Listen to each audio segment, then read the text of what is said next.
I'm Tammy, a brown belt and coach from the UK. I joined Premium with the free 7-day trial about a year ago, and I haven't regretted that once. I immediately binged on some audio content. The Discord server's worth the cost of membership alone. It's a bit like entering a virtual open mat full of white to black belts from various countries, and the vibe's always friendly and respectful and helpful. I highly recommend joining BJJ Mental Models Premium, and I look forward to chatting with you in their Discord server. Those are some words from Tammy. She's one of hundreds of grapplers around the world who have leveled up their jiu-jitsu game with BJJ Mental Models Premium. Join Premium today and you'll get the world's largest library of jiu-jitsu audio courses on strategy and tactics, plus direct coaching from black belt world champions, plus access to the most valuable online jiu-jitsu community. Your first week's free, so please check it out now at bjjmentalmodels.com or check the link in the show notes.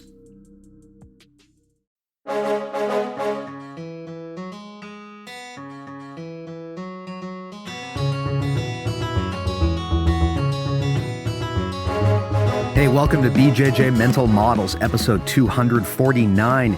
I'm Steve Kwan. BJJ Mental Models is your guide to a conceptual and intelligent jiu-jitsu approach. And today, at long last, also a Marvel Snap approach. I have been waiting for an excuse to bring this onto the podcast for a long time. I am sure that people within my community are sick of me talking about this, but man, today it is a pleasure to be joined by who I believe to be the best Marvel Snap player in the world, Wesley Seek, also probably better known as LambySeries. Lamby, how's it going, man? Yo, Steve, it's going great. I'm super excited to be doing this. Spoilers, I used to do sports as well. And I think there's a lot of transferable skill sets from like competitive card games and sports. So yeah, very excited to be here. Very excited to just have a chill discussion with you about anything, I would say, competitive. You know, there's this guy in the jiu-jitsu community named Joseph Chen. He's a pretty well-known jiu-jitsu competitor. And he came on our podcast and talked a lot about how he studied competitive esports and used that as the basis for a lot of his thinking when it comes to jiu-jitsu.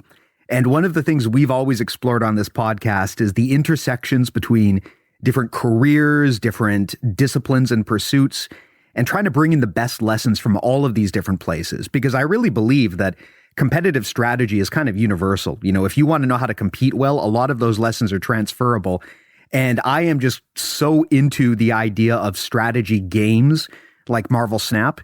But before we maybe go into that, why don't you give yourself a quick intro? Just tell everyone who you are and where they might know you from, or where maybe they should know you from. I did mention a bit that I did sports. So I used to do tennis in like a varsity level. Not the best, just on the team. But yeah, I did sports. And then actually even before that, I've been playing card games for almost my whole life. For like about 19 years now, I've been card games. I started in Yu-Gi-Oh! Maybe I was a child prodigy or something, but when I was 12, I got my first top 8 at Nationals. And then when I was 18, I went to the World Championship for Yu-Gi-Oh! So I knew I had a thing when it came to card games. Then when it came to Hearthstone, which is what a lot of people used to know me for as well, it was my first foray into actual esports. I did that for 3 to 5 about 4 to 5 years, Hearthstone competitively. I got to almost the world level as well. I was playing at the highest level for that game for 2 years. It was an actual career, an actual job for me. So I think competing in Hearthstone really opened my eyes to how competing can be a career. And it wasn't easy, but I learned a lot from it. And then we moved on to now Marvel Snap. It's slightly more casual than Yu-Gi-Oh!, physical sports, Hearthstone. But I can safely say that the skills that I've learned from all my past experiences competing helped me immediately get to the top of Marvel Snap with not much difficulty. And I think Marvel Snap is one of the few card games that I've played in recent years, in recent memory, that has a super low barrier to entry. It's great for the casual players. The Marvel IP is also great. But when it comes to skill level at the top, it's also a super high skill ceiling game, because a lot of thought goes into making your decisions. And yeah, the game is really good to compete in. And I feel in general, card games, the skill sets are very transferable. And I am very excited to share more in time. Awesome. And just in case anyone is listening to this and asking the obvious question, which is, what the hell is Marvel Snap? I can maybe try to explain that a little bit for people who aren't familiar. So I'd say about a year ago, Marvel Snap was officially launched. Basically what it is, it's a tremendously popular competitive card game. It's fully digital. The best thing that I can equate it to for someone who hasn't played it before, you tell me if this is a bad analogy, Lamby, but It reminds me a lot of poker. Because the game itself is fundamentally not super complex, although it is much more complex than poker. But the actual game, it's not as complex as a lot of the crazy games you're going to see out there. But it's really all about knowing what your odds are, knowing how to read your opponent, knowing when to bet, when to bluff, when to ante up, when to fold.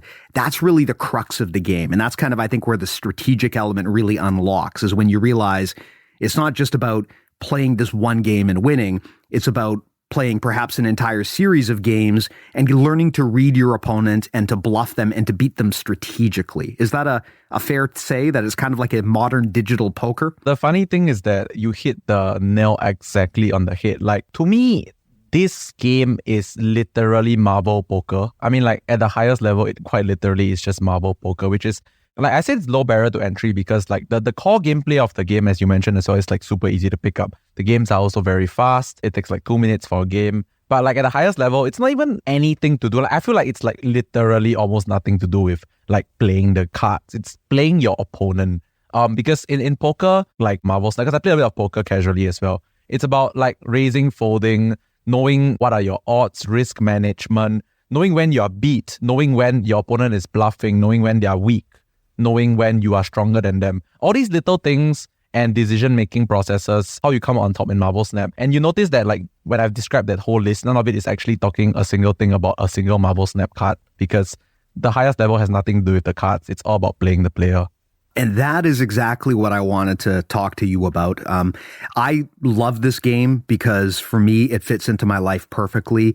It's a game that you can bang out in 2 to 3 minutes here or there, which, you know, as I'm 40 plus, I'm the father of a kid. I've got to juggle a job plus this podcast and all of the stuff I do on the side. So for me, the ability to just do something competitively in 2 to 3 minute chunks, it has actually kind of allowed me to flex that muscle that I haven't really had the time to flex in a long time. And it's really reinvigorated my love for strategic and competitive thinking. And if you're not familiar with Marvel Snap, again, as of this time, I believe it is the #1 ranked collectible card game in the App Store. It's pretty easy, pretty popular to find. I definitely recommend that everyone try it out. I've just absolutely fallen in love with the thing. My understanding at the moment, and you tell me if I'm wrong, is I know there's not a general global ranking, but you're generally considered the best Snap player in the world at the moment, correct? Yeah, so this game, firstly, touching on that point where you mentioned it's like a great game to pick up, it's because two things, right? So firstly, most people love Marvel, and secondly, like you said, 2-minute games. And 2-minute games are very convenient. Like you can be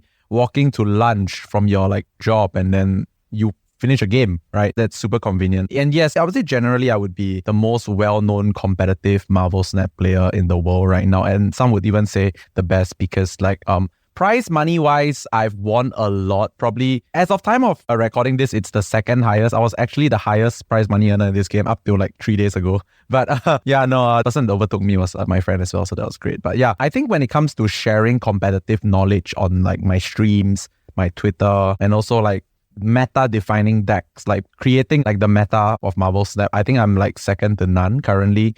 And in terms of player ability, I've won my fair share of tournaments as well. So in a game that has variance, it's very hard to strictly determine who is like the best of the best, because on any given day, sometimes RNG or like a variance can just like make your life a little bit difficult because it's a card game, right? There are card draws and stuff like that. But overall, I would say in terms of success and win rate, I'm like completely up there. Nice.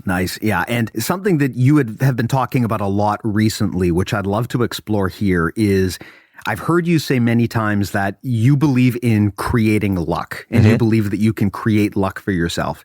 People will often complain, especially in a game like this where there's a factor of chance. They'll often complain that they're lucky or unlucky, or they had bad luck. And I've heard you reject that and say that you believe you can create luck. I would love to hear you expand on what that means, because I suspect that's relevant in our sport too. Right. So creating luck is very interesting because you can't actually like physically manifest like an aura, like, in Dragon Ball, like you have like aura or whatever. Like, no, you don't create an aura of luckiness. That doesn't work. But like, I use the term creating luck firstly because it's nice to say. And secondly, what creating luck just means in layman terms is like you put yourself in positions to get lucky. How this works is like, okay, I'm going to use like firstly a very specific card game analogy. Like, let's just say you need to draw a certain card from your deck to win the game.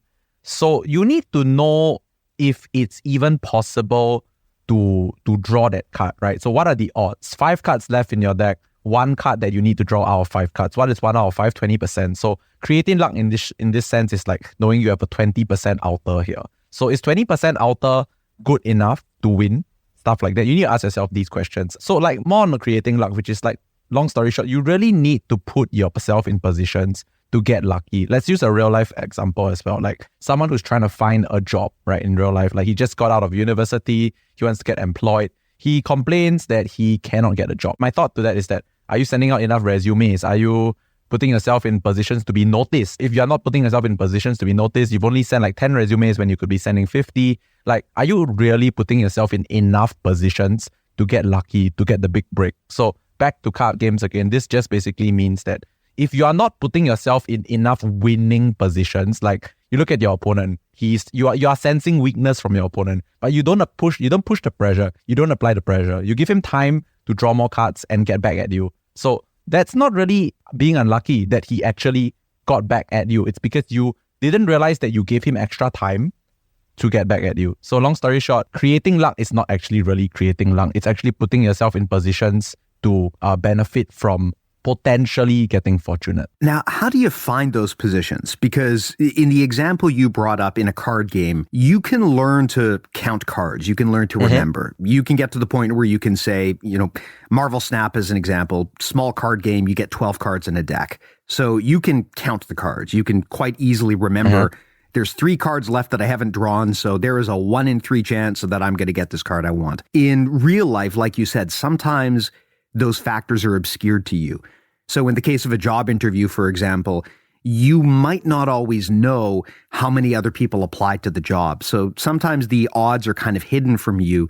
Do you have any thoughts on how to so to speak play the game of life or any sort of competitive game when maybe you don't have that information? Is there a way to glean it or to guess at it that people should know about? Right. So firstly, I believe that to succeed, I'm not like the most successful person ever, but I know how to be, which is that like firstly you got to accept that like some things come slower to people than others. Like some other people get their big breaks like before you. But okay, no, that's not the point here. The point here is that I use this analogy a lot when I stream and when I compete. I tell my viewers about this thing called the 51-49. It's not an actual term, but like I call it a 51-49 because like in card games, there are a lot of situations where you need to take 50s, which is like you either do A or B, and if you guess correctly, whether it's A or B, you win. But 51-49s are basically making such decisions based on tendencies, which is like if you spend enough time like reading your opponent, playing your opponent, understanding what are common stereotypical tendencies that people do. I don't know if this is completely relevant to like sports or whatever, but I think it might be because I use tennis, right? I play tennis. Like if you play a match of tennis, if you know your opponent traditionally likes to hit the ball to your backhand, like most of the time. So you kind of just know that like they like to do that, and these tendencies can be exploited. So to put yourself in positions where you have like a better chance of like getting lucky, you need to exploit tendencies. And also a bit of it to do with intuition, like experience over the years, over time. Like you just know people love to do things a certain way. So when it comes down to those 50-50 scenarios and 50-50 scenarios plus, you kind of know people like to do things in a certain way. It's actually not so much 50-50. It's a bit like 51-49 basically. There's a 1% more chance that they are likely to do it in a specific way. And you tailor your decisions based on the fact that it's more likely for them to do it in a certain way, despite it looking very 50-50. Yeah, makes a ton of sense. That's actually something that comes up in the martial arts a lot. In the case of jiu-jitsu, for example, one of the things that we always tell people is you want to try to maneuver your opponent into a position where their movements become predictable. So as an example, I mean, I know this is a new sport to you, but if you're standing in front of me and it's just a completely neutral fight, anything could happen, right? I have absolutely no idea what you're going to do. But if I'm able to get you into a position where, for example, I'm sitting on top of you and your back is against the floor, I'm on top of you, you can't move, suddenly your responses get way more predictable and it becomes easier for me to read the situation and know what I need to do next, which is the reason why, I mean, if you watch MMA or Brazilian Jiu-Jitsu, the whole game is trying to advance and improve your position. And part of the reason you do that is because it makes your opponent's movements more predictable. So I've always said that for beginners, they're often laser focused on, okay, how do I do this technique? How do I do this thing? And then eventually you learn it, but then you go up against someone who's good and you do the thing perfectly and it still doesn't work because they're good at it. They know what they're doing. And so then the game evolves and it becomes not just how can I do this thing, but how can I predict what my opponent is going to do so I can actually make the thing work? And I think that's what you're saying here. Yeah, this is exactly what I'm saying, because like at the end of the day, okay, so I mentioned earlier a little bit about like at the base level of Marvel Snap, you just need to learn how to play the game, right? Like play the cards. I guess that's very akin and similar to like your technique when it comes to sports or martial arts or whatever. Like you learn the base level techniques, you execute them, you practice them. But at the highest level, because everybody knows how to execute them, the one that has the edge is the one that knows how to maneuver you into a position, like you said, whereby your options are limited. Like in card games as well, when I play Marvel Snap, a lot of the time, I feel like both myself and my opponent might know exactly what the other is supposed to do. But I'm the one that knows how to put them in a position where instead of them having 5 options, they probably only have 2. And then when they have 2 options, then we pull out the 51-49 rule and like work on their tendencies and make the best informed choice. When we're playing a game like Snap or poker, it's not just about did I win this round or did I lose this round, but it's also about trying to maneuver your opponent into a situation where they think they're going to win, but in fact, you know that you're going to win. And so you're trying to get them to go all in on something that isn't going to work. An example that you gave, I just heard it actually today on the drive home from work. I was listening to an interview with you where you talked about how one of the things that you've observed in Snap is when people snap, which for those who don't play the game, basically this is the equivalent of in poker, meaning if someone antes up, right? Mm-hmm. If people snap, which is they basically raise the stakes, but then they stall or they hesitate before they commit to a move, you've learned to read that situation as they kind of impulsively maybe anteed up, but then they regretted it because they realized they weren't sure what to do. And that's kind of a really interesting human behavior insight that I think most people don't even think about. And that's one of the reasons I love listening to you talk, is because you talk so much about reading an opponent like that and understanding how their little tells can give you insight into their behavior. How do you recognize that stuff? Because as a non-world class card player or competitor, I always hear people talk about how they read their opponent, and it's like, it's a mystery to me. How do you even recognize these patterns in the first place? Okay, so I'll be completely frank about this, right? I don't know when I started doing this, but I've been doing this like for a long time. Like I'm going to give you a very simple example. So like when I used to play physical card games, when people have like a decision they want to make, like an actual decision that they want to make, right? They tend to, it's impossible for them to make a snap decision. Like they will have to think. And like the longer they think, the more I also can define like, all right, what are they thinking about based on the current situation on the board? Like based on the current situation we are in right now, like what are the possibilities that he's thinking about? Because we're all human, right? Like it's impossible to make like concise and accurate decisions when there's like such a complicated game state right in front of you. So like their thinking time is something that I used to always take note of, as well as reaction time as well. Like you mentioned the example that you listened to me talk about in another podcast before, which is if they instantaneously snap or raise the stakes the moment the turn begins, I just like somehow realized that these people have a good hand, but they are impulsive. They haven't even decided what to do, what actions they want to make, but they instinctively know that their hand is good, so they raise the stakes. So this kind of scenarios like gives me like the mental ability to decide that, all right, their hand is really very strong. I think I'm going to fold. I think I'm going to retreat. So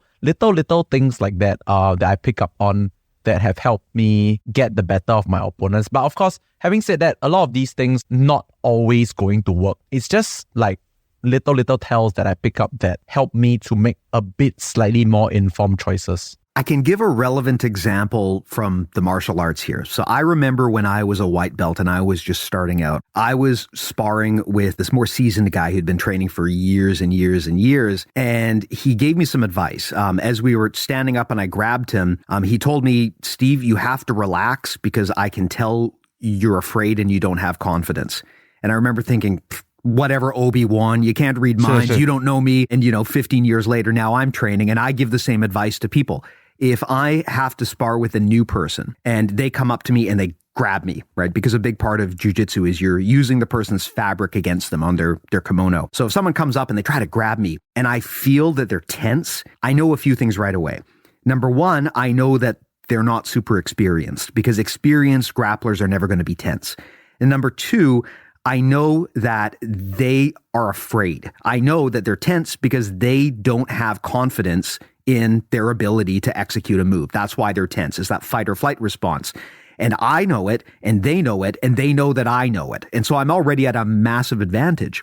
So I learned a long time ago that, man, if you're grappling with someone and they come up and they grab you and they're super tense, it's too late. I've already won because I already know exactly how confident you are in your own game. And I know you can't beat me if you can't even believe in yourself. So I think that's a similar thing to what you're talking about. There's these little tells, but maybe give some examples here. I would love to just give some illustrations to people, but what are some examples of just reads that you've had where you've been able to read someone maybe even better than they were able to read themselves? I actually agree with everything you said regarding the tells and like the examples that you give. Because for me, I think a lot of how and why I'm able to do this is because of my actual experience playing card games. Like I've sat across the table from so many people before. I have played so many rounds of Hearthstone, so many rounds of Marvel Snap. Like I just know when people are, like you said, not confident or aggressive or impulsive. But if we want specific examples, the first one that I can give you is like what we mentioned previously. They instantaneously just, I don't want to use too much terminology, but they instantaneously raise the stakes. You know their hand is good because like when everyone looks at a good hand, their mind straight away tells them, okay, this is good.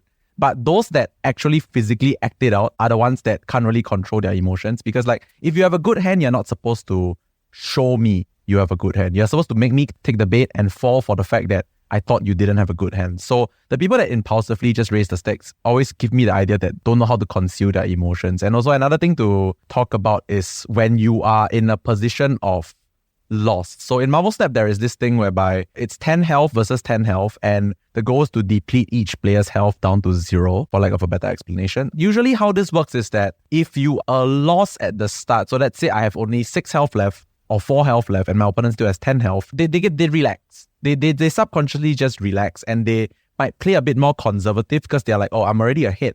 I don't have to push this advantage. But good players will capitalize on the fact that their opponents are not pushing the advantage and try to like come back. So, and one thing funny is that when you actually come back, it's like in a match, right? Like let's say once again in a tennis match, like if you down, really down, and you suddenly win the set from a down position, same thing. From 4 health, opponent at 10 health, I suddenly bring it back to like I'm 4 health, you are also 4 health situation.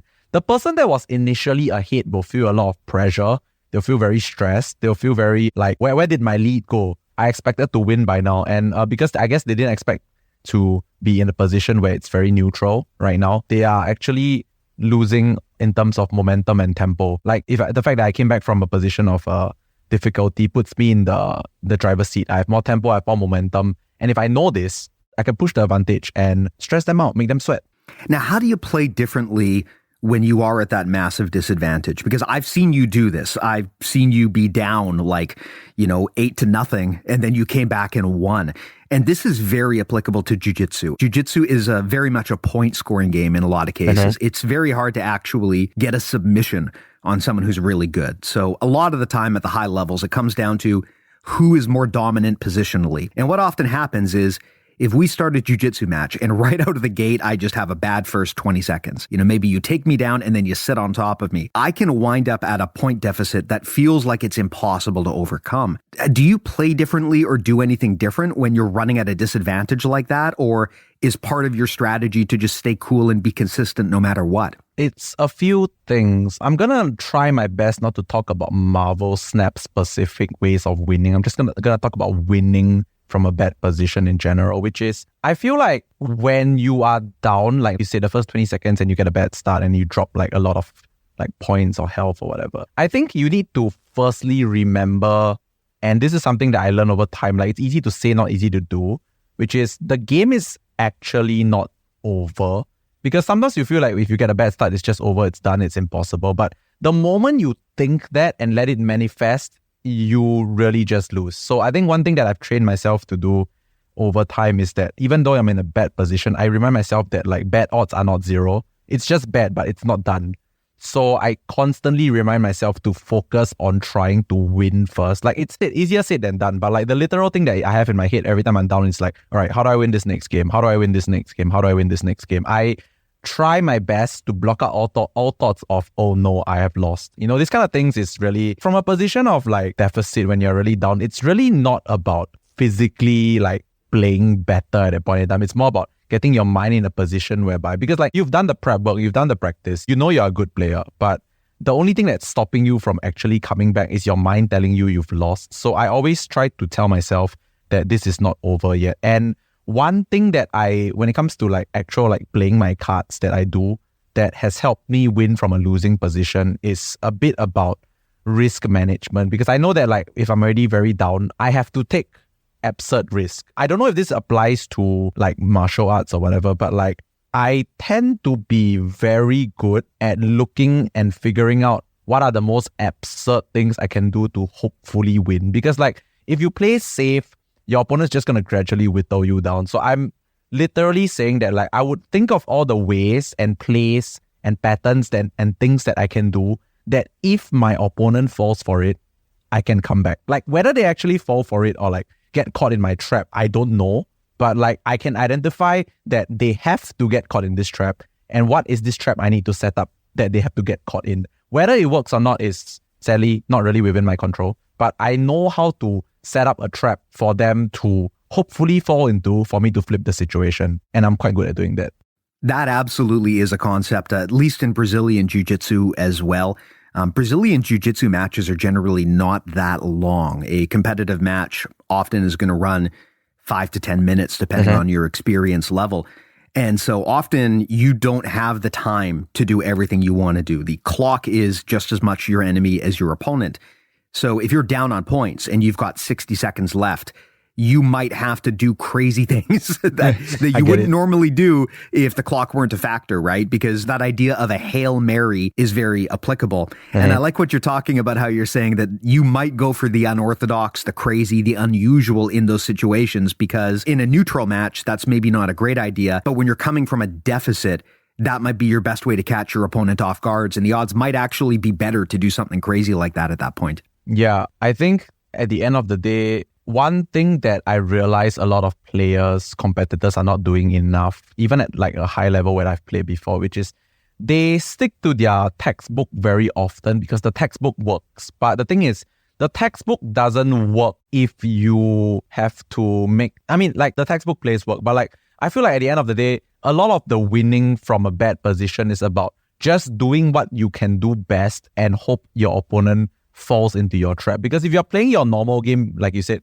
you don't have time, right? The clock's going to run out. So you need to make plays that potentially can work and like fast forward your progress. Because if it doesn't work, you're going to lose anyway. Like I always talk about this on my stream, which is like, all right, I have no ability to retreat anymore. I have not much health left. I can't really do much in this situation. But for me to even have a chance of winning, they need to do exactly what I need them to do. And for them to do that, I need to set up. So hopefully they do exactly what I need them to do and I come out on top. That is something that I love about your thinking. I've heard you talk before about understanding whether you're in an advantaged match or a disadvantaged match, meaning whether the odds are in your favor or not.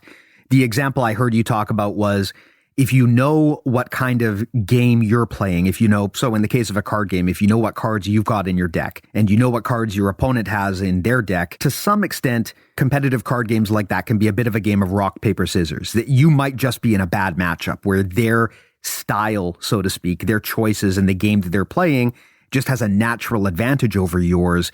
And if you know that just on average, someone playing that style is going to beat your style 7 times out of 10, you should know that, and that should impact and inform how you play rather than you just going in and just kind of doing what you would normally do. And the same is very much the case in jiu-jitsu. I mean, in the martial arts, there is this saying that styles make fights. And the idea is that, it is possible that you could be an amazing grappler, but sometimes there's one person who just, they just got your number, right? Just the way that they do things, it shuts you down and it makes things very effective for them. And that's when I think pulling a rabbit out of the hat, doing something unexpected makes a ton of sense. I mean, if I have to go in there, for example, and I've got to compete against the best grappler in the world, and I know that, look, no matter what I do, 99 times out of 100, they're going to beat me. That is absolutely going to change my strategy. I am not going to go in and just do what I always do because I know the other person has a natural advantage. So the strategy for me then becomes, what can I do that they won't expect? What can I do? Where can I find a hole in their armor, something that they won't see coming?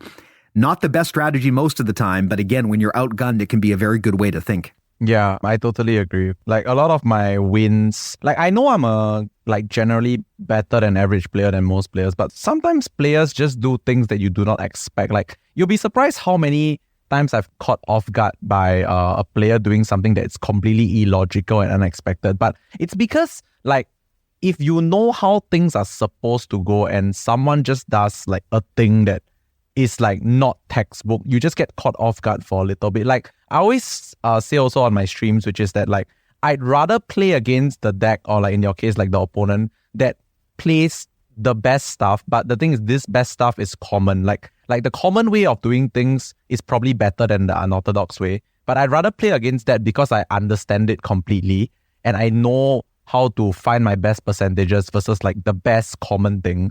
But if I'm playing against the not so orthodox but also not so effective strategy, I will be a bit more concerned because I have practiced against it a lot less or maybe even never. And because this surprise and unpredictability factor can catch me off guard and potentially steal some wins, which is very concerning because at the end of the day, you are always most confident when you know what you're up against, right? When you don't know what you're up against, there's this uncertainty and fear factor. And I think when it comes to fear and uncertainty, it impacts humans more than, it impacts your confidence. And when it impacts your confidence, you cannot play optimally as well. There's a saying in the martial arts that sometimes a white belt is the most dangerous person on the mat. Shit. And the reason why isn't because they're necessarily good or the best. It's because they don't know what they're doing. You have no idea what they will do. Correct. And if you are a professional, whether you know it or not, you have all of these patterns trained into you. You expect people to come at you and do the right thing. If they do something crazy, it can throw you for a loop. I mean, here's an example. Okay, so in the martial arts, I was training with a guy one time who was way, way less experienced than me. He was quite new. I can't remember if I was a black belt at the time, but I'd been around for ages, right? And I tried to do this move where basically I roll underneath him and grab his leg and try to trip him, right? Now, there's a whole bunch of things that someone is supposed to do when someone does this to you, if they try to get underneath you and attack your legs. That's not what this guy did. What he did was he squatted down and he farted in my face. Wow. Now, was that actually a fart? He literally did that? Dude, it was so vile that it basically stunned me and I abandoned the whole position. It's gross, but there's nothing in the rule book that says you can't fart on your opponent. But I just didn't expect that in a million years and it was devastating, right? Yeah. So things like that can make a big difference. When someone zags and you expected them to zig, it can make a huge difference. And I think a challenge that pros get into is they're so focused on studying, okay, what works at the highest levels? What is everyone else doing? And how can I be the best at that? That sometimes they forget there's benefit to training with and practicing with beginners because otherwise you forget about that volatility. You forget what craziness can happen in a real fight. I think for card games, I don't even know if this is an official term, but with my practice partners and my friends that play card games, we always use this term, which is the base level when preparing for a tournament. We need to understand everybody's level 1 thinking. Level 1 thinking is just the way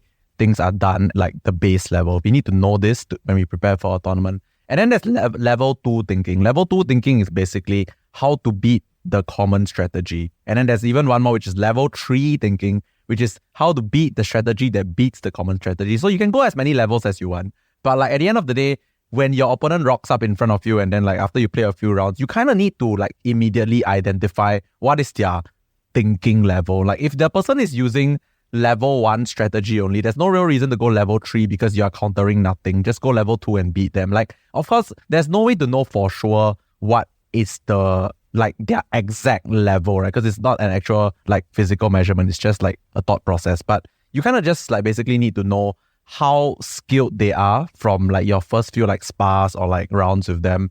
And then based on that, you adapt in your later round, your game-winning plays to beat them. Now, on that note, while we're talking about knowing what level they're operating at, something you've mentioned earlier in our chat and something that absolutely comes up both in card games and in the martial arts is the idea of knowing the meta. People in both Marvel Snap and in Jiu-Jitsu are constantly talking about what's happening at the highest levels, what's the current meta. And one of the things that I love about your thinking is, and you said this, I think, just last night on stream, is you don't try to just follow the meta, you try to define the meta. And I mean, for me, that has always been the appeal of any competitive endeavor. I like to do things that other people aren't doing. I like to be creative. Honestly, this probably works against me most of the time because I'm not as good at this stuff as you are, but I find it just way more fulfilling to challenge the norms and do something different. But tell me a little bit about what it means to you here. What is the meta, so to speak? How do you chase it? And when should you be creative and defy it? The meta is basically just like what is popular, what is good right now, what is everybody playing. It's a few things. It's very rare that the most popular style or deck is not actually a good style or deck. It's very, very rare. So I'm just going to make the assumption that like the most popular thing right now is also the best thing. It's the best for a reason because either it's just the most highest power output, they release some new cards and it's just the best thing right now that beats all the other old cards, the new style, a new skill. So long story short, it's the best for a reason. And to challenge it is to mean to create something better than that. So sometimes it's possible. I think people need to realize when I say I define the meta, I don't always make something new. I'm very often defining the meta, but I'm not always making something new. So what I do when I define the meta is once in a while, yes, I do make something new. But a lot of the time, I'm revisiting old concepts and thinking, all right, does this old concept beat this very popular new concept? If it doesn't, all right, back to the drawing board, try again. There have been times whereby I've tried all these things and I realized I just accept it. I just suck it up and say like, all right, this new concept that's super popular right now cannot currently be beat. So what do? You just join them and you play it better, right? Like there's two ways of looking at this. You do the best thing and popular thing better than everyone else, or you find something new that beats the popular style. It's not always the case that you can like choose which one you want to do. Sometimes the popular style or deck is just too good and you just have to accept that, all right, I just gotta be the champion of this by playing it better than everyone else. And I'm pretty sure there are ways to find edges there. Yeah, that very much comes up in the martial arts as well. What'll often happen, and this is the exact same pattern as you see in card games, is you will see one competitor go and win at the highest levels using some novel strategy. And then one or two other people will duplicate it. And then before you know it, every gym in the country is teaching that strategy and it has now become the meta. And the thing about the meta is that it kind of becomes a self-fulfilling prophecy in a lot of ways, right? And it impacts itself. It's like a feedback loop where if something is adopted because it's new and novel and it disrupts what everyone else is doing, it will become popular enough to the point where everyone else starts building encounters to that specific meta, and that actually weakens the meta because now everyone's prepared for it, and then a new strategy emerges. So a lot of the time what I found is it's not so much about what is quote unquote best, but it is about what is best relative to what everyone else is ready for at that moment in time. I mean, Marvel Snap is a great example, right? Sometimes there's a balance patch and a bunch of cards that are still really good fall out of vogue and people just stop using them. And if you start running those cards that other people haven't seen in a month or two, you can really catch people off guard. Same in jiu-jitsu, right? If everyone else is using the exact same strategy and you pull something out of the bag that people haven't really been using in a popular sense in 10 years, you have the advantage of using something that they just haven't trained for. Even if they're better at jiu-jitsu than you are, if they haven't been training that defense for your offense, you're going to come in with an advantage. I think everything you said is absolutely correct. I'll need to add to that point because I think this is very important, especially for people that listen in from my card game side as well, which is to be the best deck or the best player or the best at something. It's not to only know how to do this thing now. It's a lot about relevance. You need to constantly be finding new answers to the ever-changing landscape. Like one of the reasons why I've constantly been ahead of the Marvel Snap meta is because I'm never contented. Like last 2 weeks ago, I made this deck that like was super meta defining, but in that time, I've always been trying to search for the answers to that deck, and I've sort of found it again. So long story short, I think the reason why I declare and I think that I'm staying the best right now is because I'm never contented. I'm very hungry. I always want to improve, be better than my previous version of myself, previous version of the meta.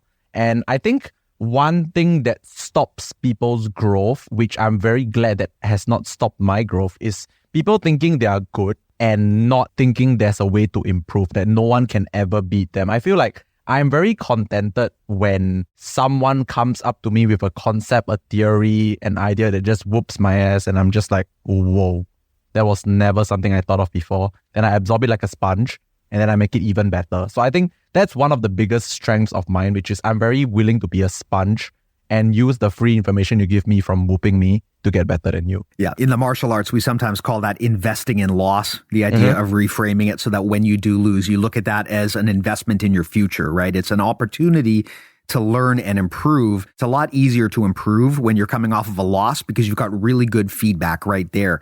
When you win, especially if you just clean the floor with the other person, sometimes you don't really learn much about yourself. Yes. So the losses are actually generally going to be your best opportunity to get better. I think that when it comes to growth for me, because like I entered Marvel Snap at a high level because I've had years of experience. So I really value people that I talk to, matches, games, like theories that I have never heard before. Like I'm very willing to be proven wrong because I don't stay good or best at this game by always being correct. I only stay that way if I constantly absorb and get better, because if you just think you have nothing else to learn anymore and just like think you are supposed to win every game, firstly, you put additional pressure on yourself because you set your expectations super high that it's impossible for you to lose. That's how you start losing. And secondly, people will just catch up to you because they are constantly trying to grow. So I really value insight and advice that I've never heard before. And to me, it's like I have like this base level where I know how to do things. But if you tell me something that adds on to my base level, I'm going to make it even better. Now, to what extent, for an average person, do you think it makes sense to chase the meta, so to speak? In the jiu-jitsu landscape, people who have mid-level experience, meaning they've been doing this for a while, but not forever, they're often very concerned about what's happening in the meta. And a big part of getting better is studying that meta, making sure you understand it, making sure you duplicate that. Do you think that that's a good approach for the average person to learn and improve? Or is there a point at which that creativity becomes more important versus just kind of following instructions? I think everybody starts out as a follower. In order to not be a follower, you need experience, but experience only comes over time. This is true. You can't fast track this. Like you really need time to gain an experience. So everybody starts out as a follower, has a model, has an idol, has a style, has a something that they follow, look up to, think is good, and then they copy. But the thing is, in order for you to be the one that people follow, you need firstly a few things, right? You need experience to make your own informed decisions. You need results. So people look at you as something like a pillar of like support, pillar of like growth, and like so that they can follow you and stuff like that. But in order for you to reach that state where you turn from the follower into the being followed, you need to have experience, you need to have results as well. So I do think that everyone, including myself, needs to be a follower first and then have the goal of becoming someone to be followed. But this is not something you can rush, and it's not something that you can just want to have just because you want it. You need to really work for it. And like I think the state that I'm in right now is that yes, I do and am in a position whereby people follow what I say and do, and like when I define the meta and stuff like that. But this didn't come for free. This doesn't come like just cause like I didn't magically just appear here. I feel like I was a follower for a long time as well. And even now, when there is a new concept that I don't understand, I will be a follower first and use my vast experience to adapt it into something that people follow instead. And the thing too that I've noticed about you is that even though you're often the leader and you're kind of defining the meta, you're also not afraid to adopt and pick up what works. I mean, I remember listening to you talk about when you were considering looking at a particular strategy in Marvel Snap, and I remember you were kind of humming and hawing about it, and you said, look, ultimately the thing you found is no matter what you did, this one particular meta strategy was just putting more points on the board. It was just statistically better no matter what you did at running up the numbers and winning. And so ultimately you wound up going with a modified version of that strategy rather than trying to build your own thing. So I think it's important that even at the leader level, like you said, you've still got that humility to be a follower when it makes sense and to learn from other people who might have ideas that challenge yours and even beat yours sometimes. Yeah, I agree. I mean, firstly, this doesn't mean that at the highest level, you should just accept everything because like sometimes things don't make sense to you. But I believe that before you reject, you have to first listen and then you think if it makes sense. I think the good thing about being at the highest level of a discipline, of a game, of a sport is that you kind of know a little bit about how things work. You actually know how things work. So you can very effectively filter out your feedback. Like I'm very willing to accept feedback when it makes sense, but I'm also very good at filtering out when it doesn't make sense. So this has helped me like skyrocket my own personal growth as well because you just are very in tune with like what could work and what could not work. Sometimes you just need to be exposed to it. But the moment you're exposed to it, you know that, all right, this works, this doesn't work. But like, yeah. So I think long story short is you really need to expose yourself to everything. But because of my experience, I'm able to filter it out really quickly so that I grow at the fastest possible rate when I pick up a point of information that is actually super beneficial. So like, let's say there are 10 things that are being brought to me. There is that one gold mine that I notice straight away. And then the other 9 are just probably noise. I filter out the noise and work very hard on the gold mine and then improve myself from there. Yeah, that's a really important lesson. I remember learning that myself as well. Not all feedback is valuable feedback because the thing you have to understand is when people give you feedback, no matter how well-intentioned it is, they are giving you feedback based on what they see, not based on what you're trying to do. They don't necessarily know your goals. They don't know what got you to the point that you're at now. They just see where you're at. They see where they want you to go, and they tell you what they think without a lot of inside knowledge is going to get you there. So learning to filter out feedback is an important part of making good use of feedback. You always want to receive feedback, but the most important thing is to also know which feedback is worth actioning on. I think the biggest thing that I have learned when it comes to receiving feedback, because I mentioned this a lot of times earlier, like the whole sponge theory, like I will just accept it all, but I just really, really know how to filter it. And like, I think it's very dangerous even if you filter out like unimportant feedback sometimes. Like I filter it out, but I never really just completely not revisit it again because like we mentioned meta related stuff earlier, right? Like some feedback is not relevant now, but if you completely discount it and never think about it ever again, when it becomes relevant, you may not be like in a position to realize that, hey, that thing from before now makes sense. I feel like one thing that I always do is I try my best to like absorb everything, then like I compartmentalize, but I don't actually like fully forget about it because I want to be in a position whereby if the new meta shifts or like something new comes up, maybe this old idea that was brought to me now makes sense and I'm going to like bring it into the light. That makes a ton of sense. Like we were saying earlier, things that work don't necessarily work universally. Yes, they work contextual. relative to counters. Yeah, and whether people are ready for it. So sometimes things that didn't work 3 years ago are going to start working again, even if that technique hasn't necessarily changed. Maybe the environment around it has. An example in jiu-jitsu, at the moment, a lot of the techniques that are very popular at the high levels, they would be considered old school techniques. They're things that people kind of moved away from, but people are going back now to what used to be done 10, 20 years ago. So it's kind of interesting to see. And it kind of gives you that perspective that things in the meta are not necessarily good or bad.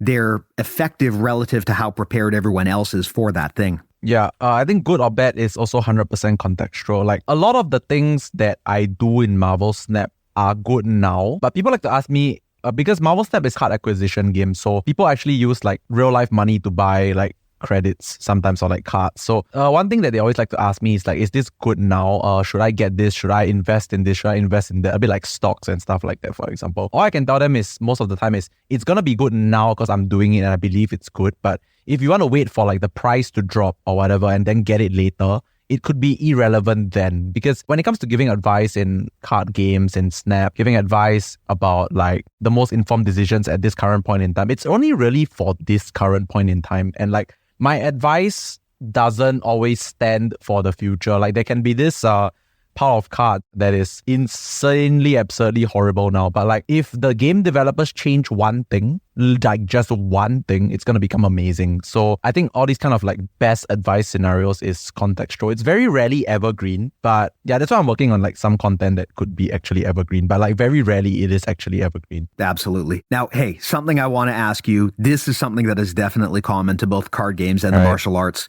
Tilt, right? A concept that is really originating from card games. The idea of that kind of psychological point where you're losing and you hit that downward spiral. You absolutely see this happen in sports and in jiu-jitsu, of course, as an example, where people, once they're at a deficit, they just kind of crumble and they can't get back on track. Maybe talk a little bit about that. You know, when you hear people talking about tilt or tilting, what does that mean to you and what do you do about it? Firstly, I think this tilting is very relevant in life in general. Like I've gone through so many years of bad tilt management. Like fun fact, when I was playing tennis back in the day, I was someone with very bad temper and anger management issues because I was a perfectionist. I always wanted to win. I wanted the best for myself, but I couldn't manage the downswings. Like I would go on like ballistic anger frenzies and I didn't know how to handle it. I didn't know why. So me being at the state I am right now, which is like I'm like a walking Zen model right now. Like I don't get angry because I figured out how to manage my emotions. Okay, so it's not like I don't get angry. It's just that when it comes to tilt, the most important thing is that I've learned how to control and like fight and like be in touch with myself when it comes to tilt is that you need to understand when it is happening or when it's about to happen. How you do this for yourself, I don't know, but you need to find a way that you can identify that you're about to tilt. So for me personally, like typical examples of card game players when they tilt is that firstly, in a normal situation, you wouldn't be rushing your plays. But if you're on a losing streak, you start rushing your plays. You start making decisions that don't make any sense that you would never make on a normal basis. You start like verbalizing your anger, you start shouting, or you start like making just in general bad decisions that on any given day you don't make. And you start like being a bit hypocritical. You start hoping that things get better when you are doing it the same. Like all these little things, signs of tilt from what I've experienced and what I've seen. You need to be able to identify when this is happening to you. Because like, I mean, age-old saying, prevention is better than cure. If you're already in the state of tilting, it's very hard to escape. But if you can catch yourself before you go on the complete down spiral, then it's easier to save yourself. And I think most people at this point want to know how I do it for myself. So I'm not going to exactly share what is like my exact way of like preventing myself from tilting because this is like it's like a trade secret for myself that I've been doing for years. But like there is always this thing that you should be doing, which is like unique to yourself. You need to find this way of returning to your control center. You need to find this way of like, all right, so I'm starting to play fast. I'm starting to make mistakes. I'm starting to make some decisions that you don't understand why you're making. So that's the sign of beginning to tilt.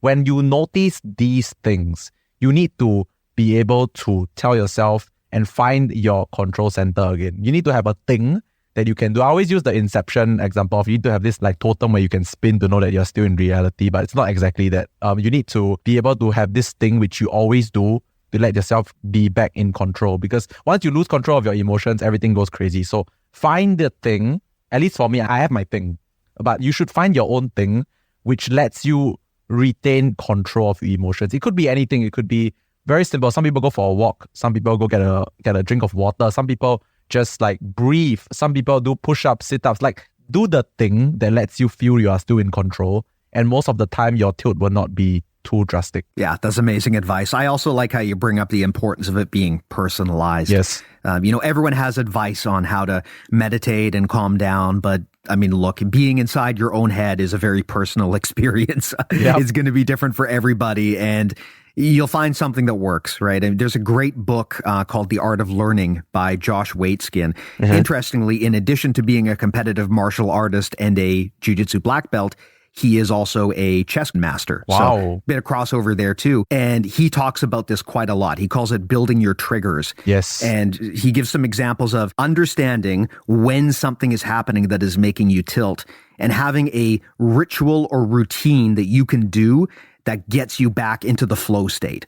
And so he gives some examples of things that his opponents might do that tilt him, like when they do unsportsmanlike things, right? Normally that tilts him. How can you reframe your psychology so that actually turns into a competitive advantage for you? I mean, I won't belabor the point. I definitely recommend people check out the book, but it's something that I think is a very important practice for life because like you said, tilting is part of life. It is. It's always going to happen at work. It's going to happen with your kids, with your partner, and identifying in yourself the symptoms of tilt and being proactive about it and having a way to get out of there, man, that is like life-changing advice if you can figure out a way to do that for yourself. I have a way of doing this for card games specifically. I mean, I'm not like the best life coach in the world because I'm not, but like for card games specifically, I am very good at doing this for myself, and it has won me or at least stopped me from losing in sports where I would have lost if I've tilted. Also, funny fact, like when you mentioned the book thing, I've never read nor heard of that book before, but like everything that you say it's in that book is like literally what I've said. So maybe I should write a book. I'd read it, man. Yeah. I would absolutely read it. Well, hey, on that note, before we tie this up, any closing thoughts, Lamby? Anything that you wanted to talk about or bring up that's useful that we didn't bring up so far? Okay, firstly, I just want to say I'm very appreciative that I got to do this with you because I am very in touch and very interested with the whole mental side of competing. Like, I've competed in everything for years, and like to be able to have an outlet to talk about this